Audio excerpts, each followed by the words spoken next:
In February 1942, a train hissed into Speen Bridge, and a young American named Leland Young stepped down into rain that felt like needles.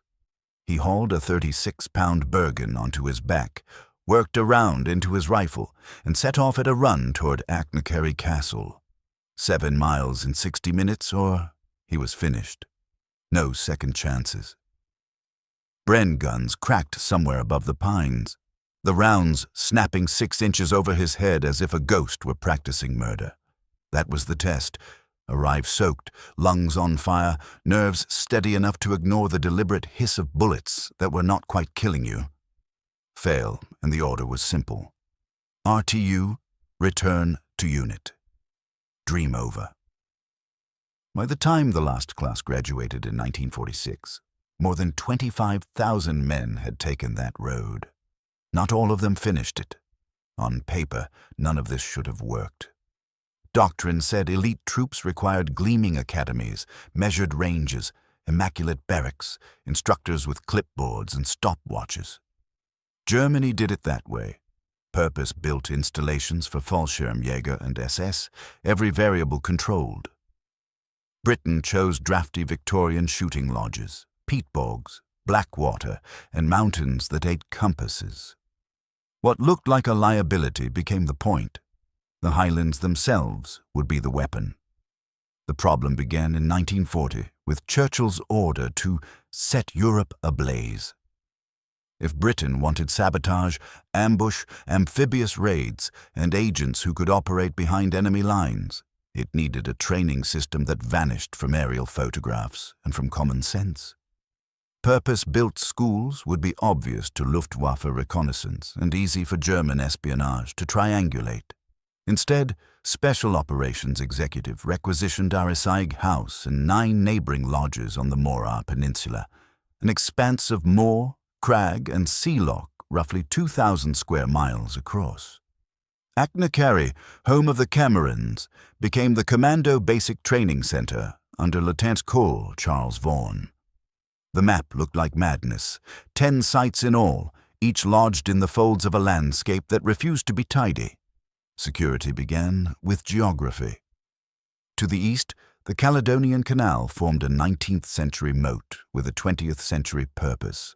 The government restricted crossings to known locales.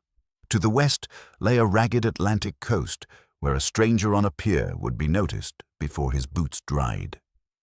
Ben Nevis stood like a boulder in the throat of the southern approaches. The West Highland Railway and a single-track road through Fort William served as a tap that could be turned on or off. You could not sneak an army through a cattle gate. You could, however, flow small parties of 30 or 40 men at odd hours, so they were indistinguishable from the constant military traffic of wartime Britain. From the air, the deception was elegant. Each lodge, STS-21 through STS-27 and beyond, looked like every other Highland sporting estate. Stone house, slate roof, a drift of smoke, a boat on a loch. No parade grounds. No, rifle butts gouged from packed red clay, no geometric barracks. Classes were national and discreet. French agents at Garramore, Czechs at Trey House, Norwegians at Drumsade, Poles and Belgians scattered among the rest. Separate languages, separate covers, separate signatures. Even if Abwehr got lucky and named one, it would learn nothing about the others. Dispersion was camouflage. Fragmentation was silence. And then there was the training itself. Conventional armies taught by steps, dummies, then blanks, then live fire on sterile lanes with a medic in every shadow. Achnacarry compressed 6 months into 6 weeks and began at sprint. Day 1 was that 7-mile march. Day 2 might be the assault course under real bullets. Day 3 demolition with real charges. By week 2, the culminating problem was an opposed landing on Loch Lochy at Bonawe. Instructors firing live rounds over the heads of men thrashing out of boats like otters in webbing. An American remembered the fury among his countrymen. The Americans were not happy with the exercise and wouldn't do it again, he wrote, but I couldn't see the problem. No one died. Men did die sometimes, and Vaughan never pretended otherwise. But he understood a hard truth most textbooks dodged. The first seconds of combat decide whether training lives or fails. On a measured range, your pulse obeys your breathing. Under incoming fire, your world becomes blast, grit, and pain, and hands learned in peace forget. Achnacarry graduates had already learned what a near miss sounded like. They had felt the slap of icy water inside their sleeves and kept moving. They had climbed hills where wind turned rain into horizontal wire and discovered they could still think. The Highlands stripped the heroism out of courage and replaced it with habit. The instructors were as unorthodox as the hills. William E. Fairbairn and Eric A. Sykes arrived from the Shanghai Municipal Police, a place where theory went to be mugged. They taught silent killing the way you teach a man to swim, by putting him in water. Nothing pretty, no kata, hands, elbows, bone, a blade shaped for the shortest distance between intent and silence. Their fighting knife, 7 inches of double-edged steel, ground to a needlepoint, was not a utility. It was a promise. Lightweight, fast, meant to slip through cloth, cartilage, and time. Wilkinson's sword made 250,000 of them. The Germans learned to look for the silhouette and understood what it meant. The weather did the rest. The West Highlands average barely above freezing for months, and the rain arrives as if the sky were an overturned bucket. The lochs stay near 4 degrees Celsius year-round, a temperature that numbs fingers before men finish the word cold. Any sane quartermaster would schedule bad weather training as a day trip. The Highlands made bad weather the baseline. Rifles fouled and were kept running. Boots rotted and were repaired. Men learned to sleep damp, wake colder, and move anyway. When Norwegian saboteurs crept across Hardangervidda to destroy the heavy water plant at Vemork in February 1943, they did it with bodies that had already made peace with wind and ice. The English Channel, Leland Young wrote home, feels warm after Loch Morar. What proof is better than performance? Look at Dieppe in August 1942. Canadian infantry bled horribly on the main beaches, but No. 3 and No. 4 commandos, trained in those glens, hit the coastal batteries at Berneval and Varangeville with the cold efficiency of a craftsman's mallet. Silent approaches, explosives set under fire, guns spiked, withdrawal on time. In October 1943, No. 2 Commando seized Termoli on the Adriatic and held 3 days against odds of 5-1, not because they were supermen, but because their standard of chaos was higher. In Prague, Jan Kubiš and Josef Gabčík trained at Garamor before ambushing Reinhard Heydrich. When Gabčík's Sten jammed, they did not freeze. The plan flexed because the men had been taught that plans always flex. German intelligence never found the schools.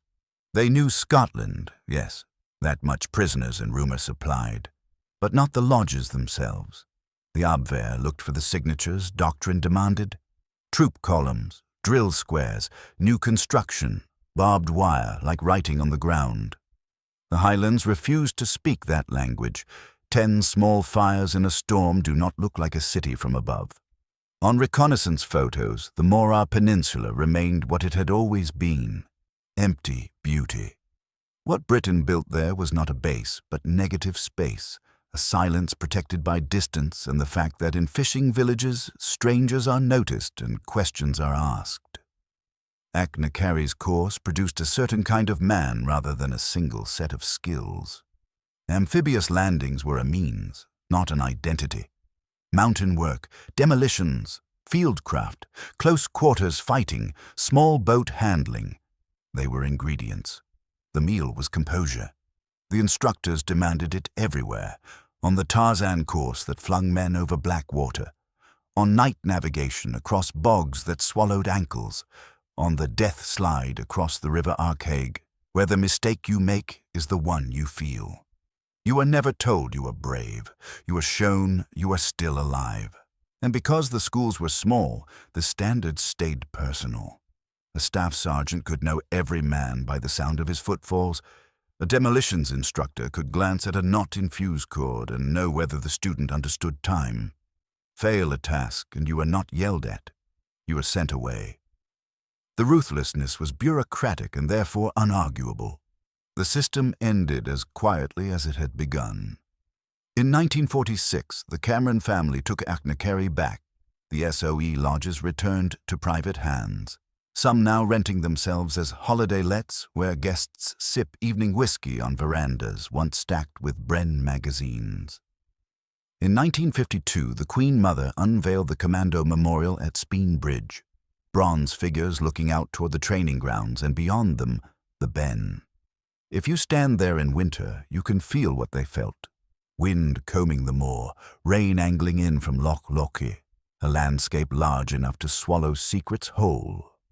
What endures is the method. Modern special forces still go to mountains, still train in cold, still insist on realism. But there is something stark about those Highland years that is hard to reproduce without the accident of place and the permission to be unforgiving. The Germans never found the schools because they were looking for schools. The British hid their factories of violence inside the landscape and asked the landscape to teach. Geography became doctrine. Weather became curriculum. Live fire became punctuation instead of spectacle. And young men who arrived with swagger or doubt left with a single quiet certainty. The first seconds of chaos would belong to them. The Highlands did not conceal the training. The Highlands were the training. That was the secret.